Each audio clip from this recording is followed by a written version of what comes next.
Evangelho de Marcos 14, 53, 65. E vamos trabalhar num tema: e todos o julgaram culpado, e a glória de Deus se manifestou. Diz assim a palavra do Senhor, se você puder me acompanhar. Levaram Jesus para a casa do sumo sacerdote, onde estavam reunidos os principais sacerdotes, os líderes do povo e os mestres da lei. Pedro seguia Jesus de longe e entrou no pátio do sumo sacerdote. Ali sentou-se com os guardas para se aquecer junto ao fogo. Lá dentro, os principais sacerdotes e todo o conselho dos líderes do povo tentavam, sem sucesso, encontrar provas contra Jesus, para que pudessem condená-lo à morte. Muitas testemunhas falsas deram depoimentos, mas elas se contradiziam. Por fim, alguns homens se levantaram e apresentaram o seguinte testemunho falso: nós o ouvimos dizer: destruirei este templo feito por mãos humanas, e em 3 dias construirei outro não feito por mãos humanas. Mas nem assim seus depoimentos eram coerentes. Então o sumo sacerdote se levantou diante dos demais e perguntou a Jesus: você não vai responder a essas acusações? O que tem a dizer em sua defesa? Jesus, no entanto, permaneceu calado e não deu resposta alguma. Então o sumo sacerdote perguntou: você é o Cristo, o Filho do Deus bendito? Eu sou, disse Jesus. E vocês verão o Filho do Homem sentado à direita do Deus Todo-Poderoso, do Deus poderoso, e vindo sobre as nuvens do céu. Então o sumo sacerdote rasgou as vestes e disse: que necessidade temos de outras testemunhas? Todos ouviram a blasfêmia. Qual é o veredito? E todos o julgaram culpado e o condenaram à morte.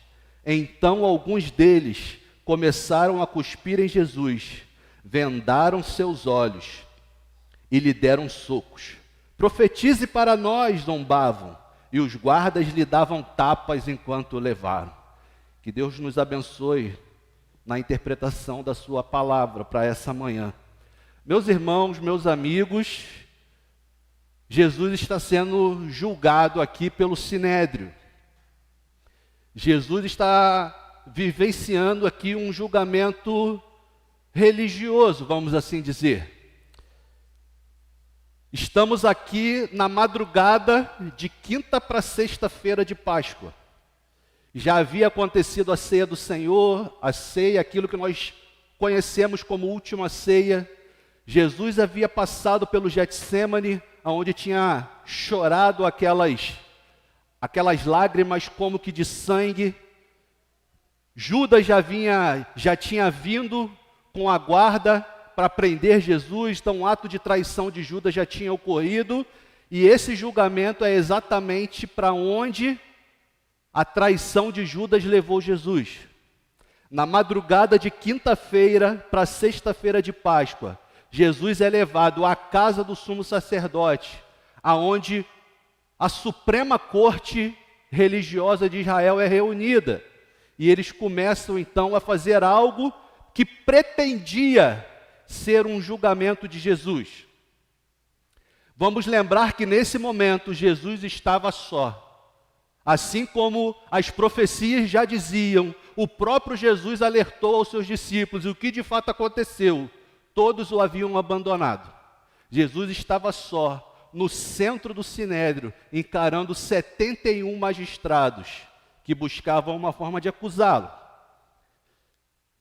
Esse julgamento, a análise unânime de todo mundo que lê esse texto e analisa esse texto, é que o julgamento foi fraudulento. O julgamento de Jesus foi armado, o julgamento de Jesus foi fraudulento, o julgamento de Jesus foi tendencioso. Aos simples olhos humanos, sobre a análise da legislação israelita, o julgamento de Jesus era inválido. Só para dar alguns exemplos, era proibido julgamentos à noite. Os julgamentos deveriam acontecer durante o dia. Era proibido o julgamento durante as festas religiosas. Então, o julgamento não tinha sequer validade legal, mas eles continuaram dessa forma. Aquelas pessoas que estavam naquele julgamento não buscaram a verdade ou a justiça. Aquelas pessoas estavam agindo e armando, simplesmente para de alguma forma conseguir a condenação do réu. O que vai ao sentido oposto do que de fato tem que ser um julgamento. Aqueles que presidem um julgamento não podem ter juízo sobre o réu antes do julgamento, senão o julgamento já está perdido, contaminado, a sentença é contaminada. Juiz não pode entrar no julgamento antes de um julgamento, já entendendo que o réu é inocente ou culpado. Aqueles que julgam precisam estar abertos às provas, aos argumentos, às evidências, para então entender se há inocência ou se há culpabilidade. Isso é um julgamento correto, válido, segundo qualquer ordenamento jurídico minimamente racional. Mas o julgamento de Jesus não seguiu essa lógica e não seguiu aquilo que já preconizava o arcabouço jurídico e legal israelita, que era misturado com o arcabouço religioso, Torá, Mishiná e essas coisas. Não seguiu nada disso.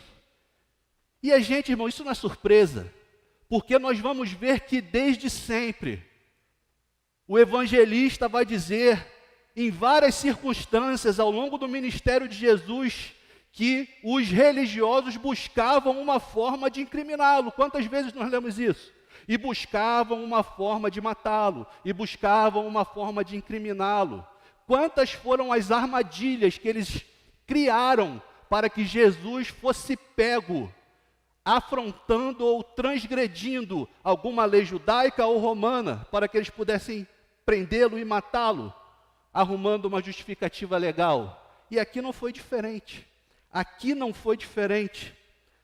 Meus irmãos, meus amigos, o mundo, as autoridades do mundo, entendam bem, elas odeiam o evangelho. O mundo nos odeia. Não pense diferente.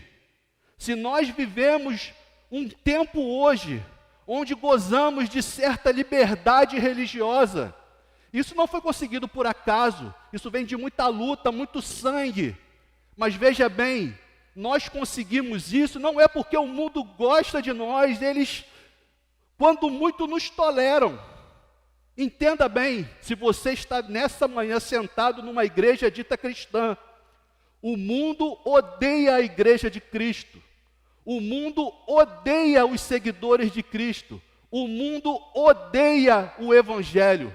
Não importa o sistema político, o sistema pode ser ditatorial, o sistema pode ser monárquico, o sistema pode ser democrático parlamentarista, o que for, o sistema nos odeia.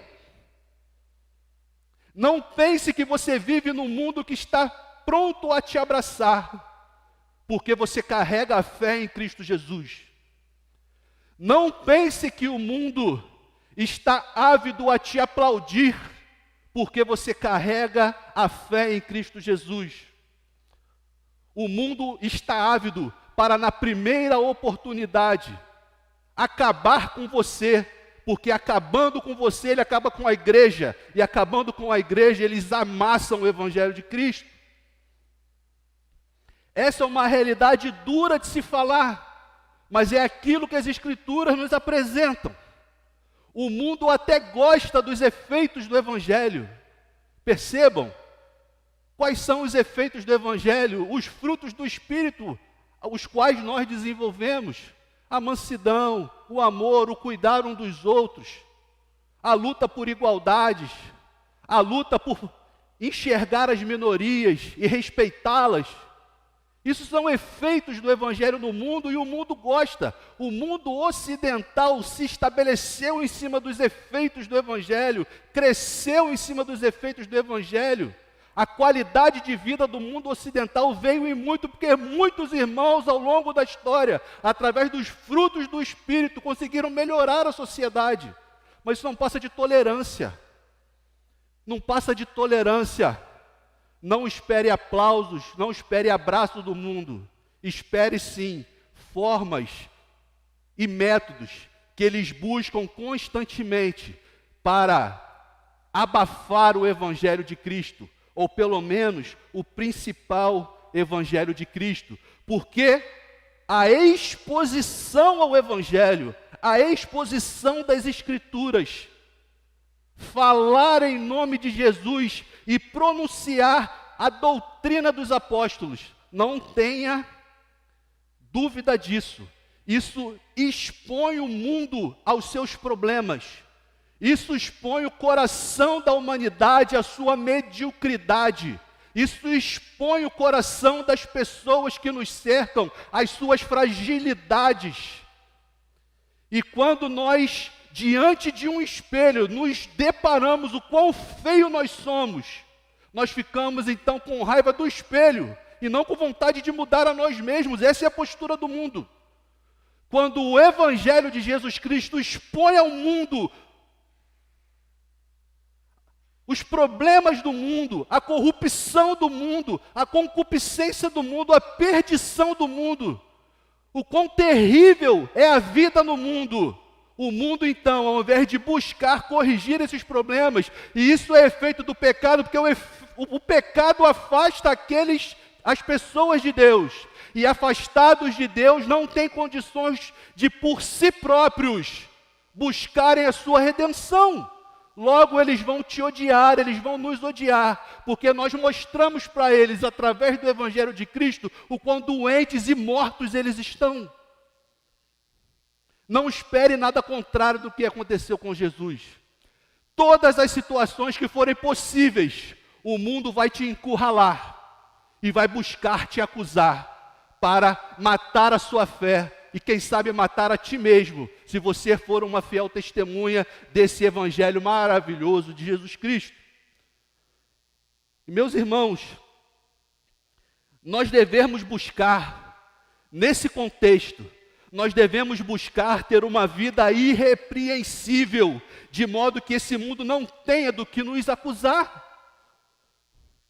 Nós devemos viver as nossas vidas para que, em estando diante de um julgamento fraudulento do mundo, assim como foi com Jesus, as testemunhas não consigam, nem inventando mentiras, serem coerentes naquilo que dizem contra nós. E eu pergunto a você, será que você tem dado motivos para que quando o mundo te acusar de alguma coisa, em nome do evangelho que você carrega, essa lista de acusações fique vazia? Ou será que você, dia após dia, tem acrescentado evidências na sua vida, na sua lista de acusações, para quando o julgamento mundano vier, você ter dado todas as armas para que eles possam te condenar? Aquelas testemunhas, mesmo inventando, se esforçando, buscando no meio de todo mundo, elas não conseguiram dizer algo que pudesse condenar a Jesus. Será que você se apresentaria diante de um momento inquisitório, de uma forma onde não houvesse algo contra você que pudesse ser levantado? Nós não podemos perder isso de mente, gente. E talvez você esteja falando assim, mas eu sou falho. Se nós concordamos, e somos mesmo. Mas o fato de nós termos as nossas fraquezas não nos permite nos conformarmos com ela. A cada vez que nós viemos à igreja e somos confrontados na palavra do Senhor, nós temos que sair daqui dispostos a mudar, dispostos a melhorar, a crescer em santidade. Nós temos que sair daqui, não só daqui, mas toda vez que estamos expostos às Escrituras, aonde for, nas nossas devocionais, nos nossos momentos a sós com Deus, nós temos que sair daqui com força e convicção de que nós devemos amadurecer os nossos frutos espirituais, que nós devemos crescer em graça, que nós devemos buscar cada vez mais o caráter de Cristo em nossas vidas. Não se conforme com as suas fraquezas, não se conforme com o seu pecado, não se conforme com um estilo de vida que te ajuda a cair. Peça ao Senhor que isso seja arrancado da sua vida, e em nome de Jesus será arrancado da sua vida, para que você possa se apresentar diante do mundo, nos momentos mais difíceis da fé, de forma que o mundo não possa te acusar, e não possa encontrar em você algo que denigra a imagem do Evangelho do Senhor. E nós aprendemos com Jesus também, que muitas das vezes, o nosso melhor testemunho é o silêncio. O texto vai dizer que, diante das acusações, e questionado se não iria se defender, Jesus permaneceu em silêncio. Nem sempre as ações reativas, ou até mesmo ações propositivas, são o que Deus espera de nós. Às vezes, o que Deus espera de nós em determinadas circunstâncias é o silêncio. O silêncio, muitas das vezes, dá melhor testemunho do que nós somos e vivemos, do que qualquer palavra, argumento ou discurso que nós possamos proferir. E aí eu vou citar aqui Spurgeon. Quando as palavras não podem ajudar, então o silêncio é sábio.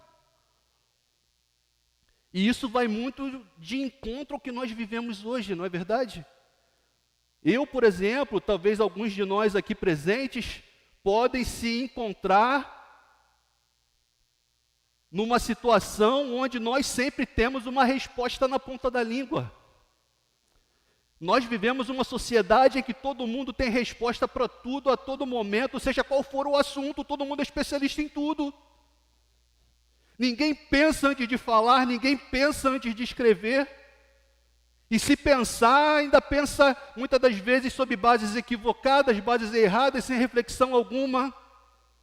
Quem sabe, sob momentos de algumas afrontas que nós vivemos, quer na vida pessoal, quer na questão da defesa do Evangelho, ao invés de termos ações reativas, propositivas, nós devemos simplesmente ficar calados. E como Jesus, lá no Getsêmani, orientou os seus discípulos, devemos permanecer vigiando e orando. Nem todo momento é momento de avançar. Nem todo momento é momento de argumentar. Nem todo momento é momento de reagir. E quando são esses momentos, irmão Eduardo? O Espírito Santo nos iluminará, certamente. Vigiando e orando, o Espírito Santo nos iluminará. Quando serão os momentos corretos de falar, quais palavras falar, com quem falar, de que forma falar, agir ou reagir. Avançando então, meus amigos, no julgamento, dito julgamento de Jesus, chega um momento que as testemunhas não conseguiam incriminá-lo. Vamos assim dizer, se tinha uma promotoria ali, aquela promotoria falhou em incriminá-lo. Então o sumo sacerdote, que era quem presidia o conselho, o Supremo Tribunal, o sumo sacerdote é que teve que agir. Onde você já viu isso? O juiz que vai dar a sentença é que começa a agir para incriminar o réu. O sumo sacerdote é que se levanta, vai até Jesus e argumenta com ele. Você é o Cristo? O Filho do Deus bendito? É muito inusitado que essa pergunta tenha vindo do sumo sacerdote. Sabe por quê? Na religião israelita, o sumo sacerdote, vamos assim dizer, gente, ele era o representante oficial de Israel perante Deus. Percebe?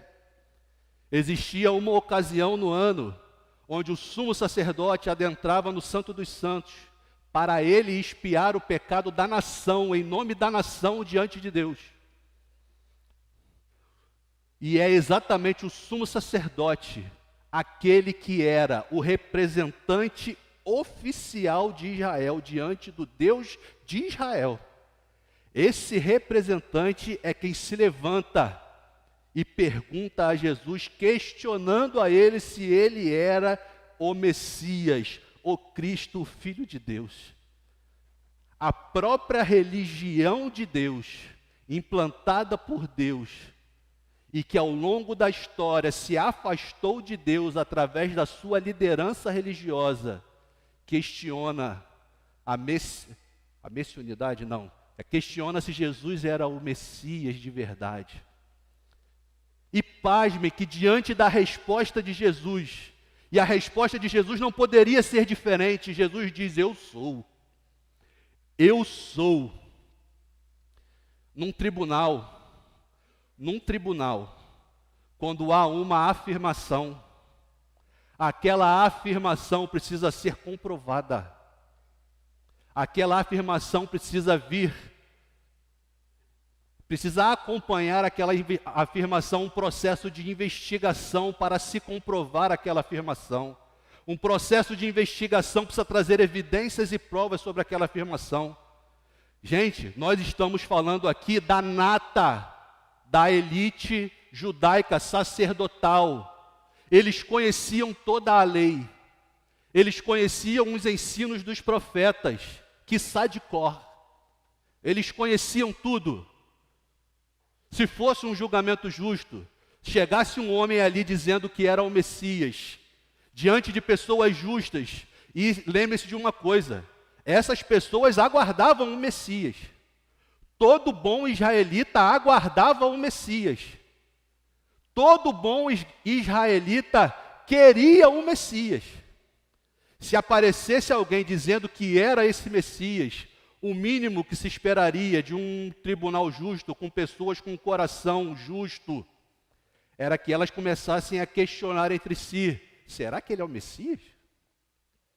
O que ele fez para ele vir dizer que é o Messias? Será que ele curou leprosos? Será que ele deu vista aos cegos? Será que ele ressuscitou o morto? Essas eram as evidências do Messias, que estavam descritas na própria lei, nos ensinos dos profetas, aos quais esses homens deveriam ser os guardiões. E sim, Jesus era o Messias, porque ele cumpriu tudo o que a lei e os profetas diziam que o Messias faria, que o Messias seria. Mas diante de todas essas evidências, esses homens ignoraram, não se importaram em analisar os fatos reais e públicos que comprovavam que Jesus era o Messias. E imediatamente, sem nenhum tipo de reflexão, o sumo sacerdote vai dizer, blasfêmia, blasfêmia, esse homem está blasfemando. Jesus se apresenta como o Messias, mas aqueles que aguardavam o Messias não o reconheceram como Messias. E sabe, meus amigos, meus irmãos, muitos talvez estejam dispostos a aceitar Jesus por vários motivos. E aqui eu listei alguns que vieram na minha cabeça. Muita gente quer aceitar Jesus como um mestre. Muita gente quer aceitar Jesus como um profeta. Muita gente quer aceitar Jesus como um filósofo maravilhoso. Muita gente quer aceitar Jesus como um orientador, como um mentor para o seu estilo de vida, para os seus negócios, pela visão que ele tinha da humanidade. Muitos querem aceitar Jesus como um pacificador, como aquele que pregava paz. Muitos querem aceitar Jesus como um justiceiro social. Mas eu fico me perguntando se muitas dessas mesmas pessoas o rejeitam pelo que ele é. E Jesus é tudo isso que eu falei, mas acima de tudo, Jesus é o Messias, Jesus é o Cristo, Jesus é o Filho de Deus, Jesus é aquele que veio buscar e salvar o que se havia perdido. Você, eu, nós.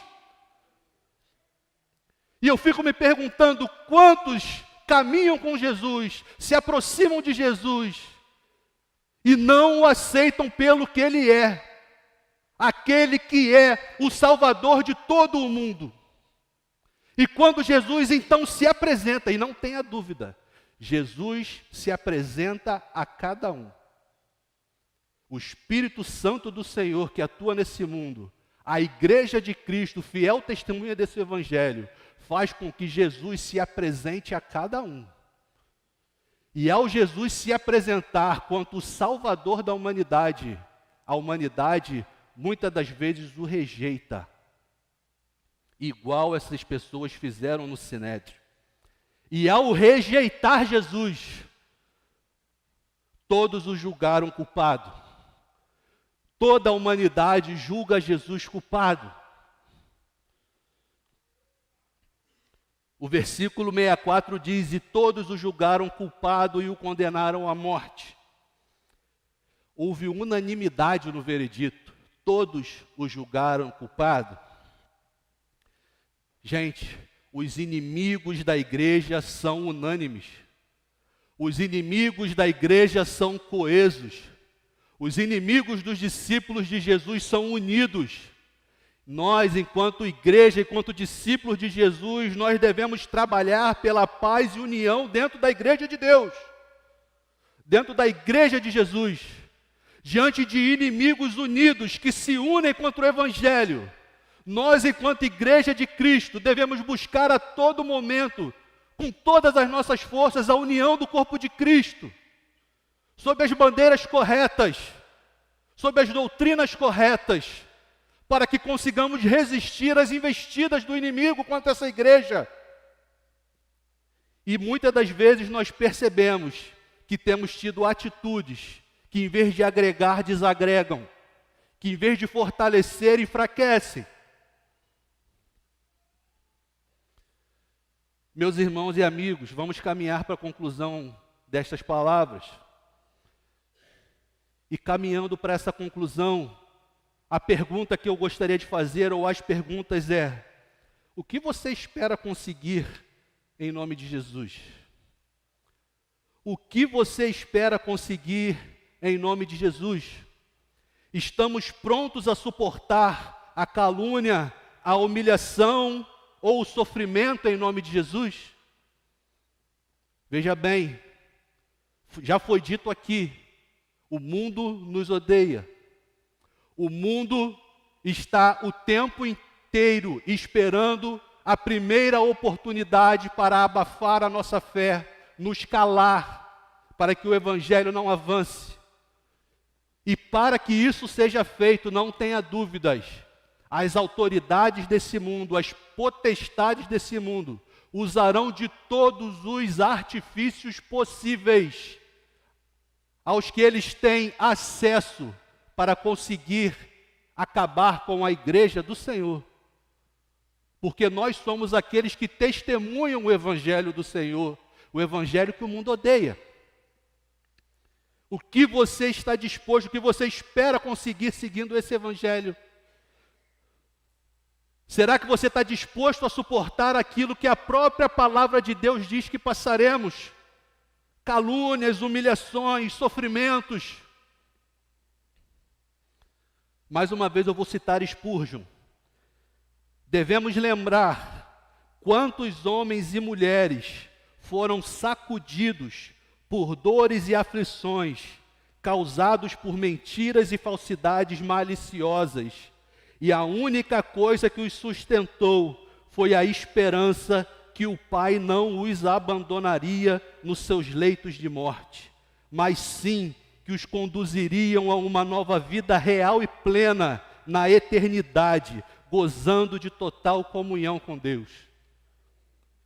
Igreja, meus irmãos, não se iludam com o Evangelho que temos vivido nesse momento.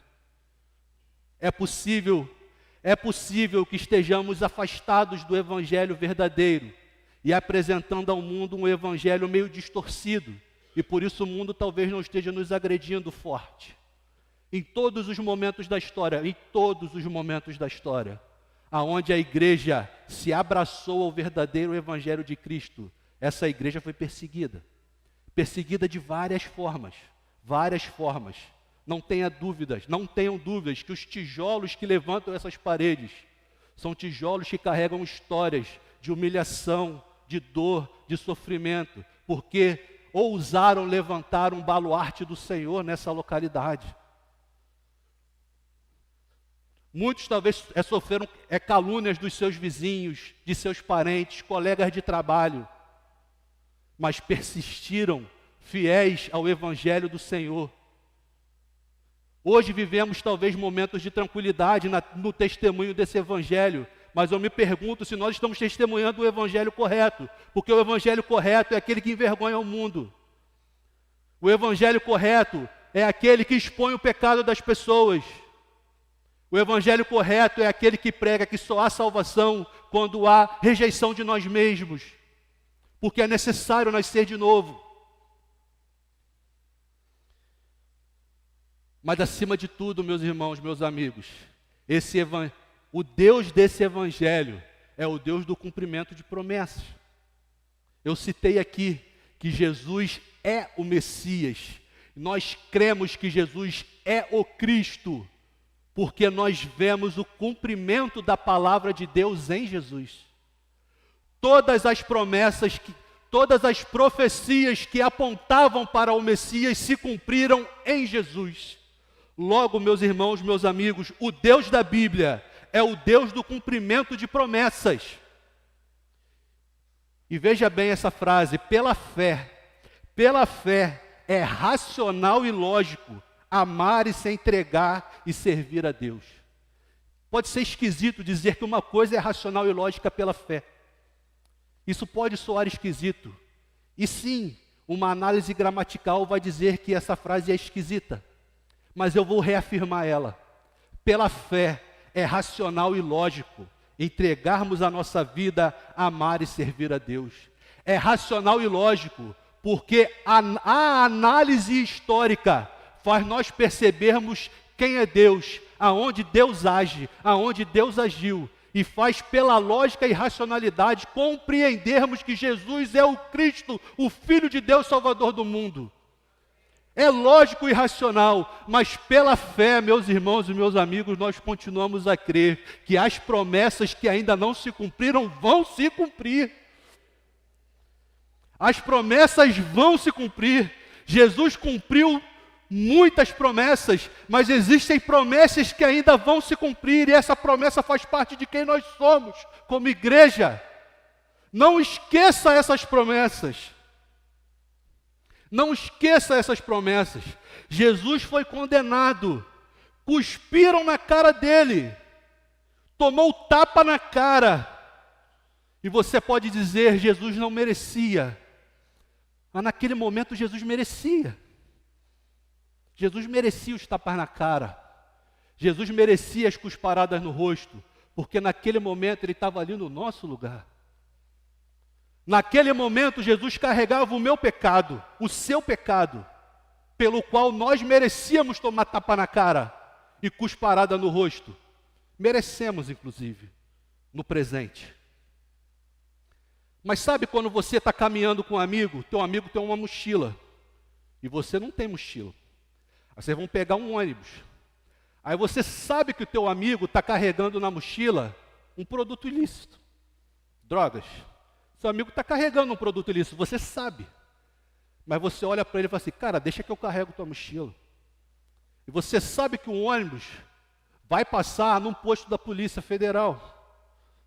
Mas você que está carregando a mochila. E você sabe que a polícia vai olhar a sua mochila. Mas você quis carregar a mochila. E quando a polícia abre aquela mochila, ela encontra o produto ilegal, o que o policial tem que fazer? Ele precisa te conduzir, né? Ele precisa te prender. O trabalho do policial é esse. Só que você quis carregar a mochila, você sabia o que tinha dentro dela, você sabia que o policial te levaria e te condenaria. Mais ou menos foi isso que Jesus fez por nós. A mochila não era dele, mas ele quis carregar a mochila por nós. Logo, Jesus quis cumprir a pena por nós. E isso nos dá a plena certeza, meus amigos, que todas as promessas do Senhor serão cumpridas. E aí eu vou terminar essa mensagem dessa manhã, convidando todos vocês a abrirem as suas Bíblias em 2 Coríntios, capítulo 4. É um texto que me emociona. 2 Coríntios, capítulo 4. Fala das promessas que se cumprirão, porque pela fé nós devemos permanecer fiéis.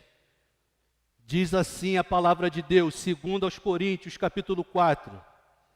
Portanto, visto que Deus, em sua misericórdia, nos deu a tarefa de ministrar nesse novo sistema, nunca desistimos. Rejeitamos todos os atos vergonhosos e métodos dissimulados.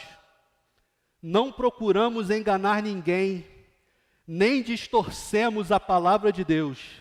Em vez disso, dizemos a verdade diante de Deus, e todos que são honestos sabem disso. Se as boas novas que anunciamos estão encobertas atrás de um véu, é apenas para aqueles que estão perecendo. O Deus deste mundo cegou a mente dos que não creem, para que não consigam ver a luz das boas novas, não entendendo esta mensagem a respeito da glória de Cristo, que é a imagem de Deus. Não andamos por aí falando de nós mesmos, mas proclamamos que Jesus Cristo é Senhor, e que nós mesmos somos servos de vocês por causa de Jesus. Pois Deus que disse, haja luz na escuridão, é quem brilhou em nosso coração, para que conhecêssemos a glória de Deus na face de Jesus Cristo. Agora, nós mesmos somos como vasos frágeis de barro, que contém esse grande tesouro. Assim fica evidente que esse grande poder vem de Deus e não de nós. De todos os lados somos pressionados por aflições, mas não esmagados. Ficamos perplexos, mas não desesperados. Somos perseguidos, mas não abandonados. Somos derrubados, mas não destruídos. Pelo sofrimento, nosso corpo continua a participar da morte de Jesus, para que a vida de Jesus também se manifeste em nosso corpo. Sim, vivemos sob constante perigo de morte, porque servimos a Jesus, para que a vida de Jesus se manifeste em nosso corpo mortal. Assim enfrentamos a morte, mas isso resulta em vida para vocês. Continuamos a pregar, porque temos o mesmo tipo de fé mencionada nas Escrituras. Cria em Deus, por isso falei.